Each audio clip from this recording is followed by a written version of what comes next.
Rakyat jalan kaki demi beras, harta Bupati Bener Meriah naik fantastis. Nama Bupati Bener Meriah Tagore Abu Bakar kini sedang ramai jadi perbincangan netizen. Hal itu setelah ia menyebut warganya yang berbondong-bondong mengambil sembako merupakan pedagang. Video warga berjalan kaki puluhan kilometer untuk mengambil sembako itu viral di media sosial. Mereka berjalan kaki sambil menggendong karung di punggungnya.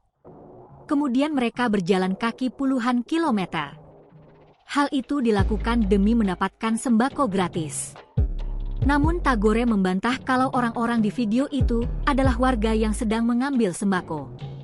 Ia menyebut kalau orang-orang di video itu adalah pedagang. Di TV terus berkembang bahwa rakyat Bener Meriah, rakyat Aceh Tengah, berangkat berbondong-bondong untuk mengambil sembako karena tidak ada beras. Ini sebenarnya saya tidak bantah, saya diam aja, kata dia. Sebab di situasi seperti ini, kata dia, kita tidak boleh saling menyalahkan. Menurut dia, pihaknya sempat membuat dapur umum. Namun ternyata yang makan di sana adalah para pedagang dari Aceh Tengah dan Bener Meriah. Bahkan rakyat itu, kata dia, adalah yang memiliki uang. Sehingga menurut dia, banyaknya warga yang berbondong-bondong itu semuanya merupakan pedagang.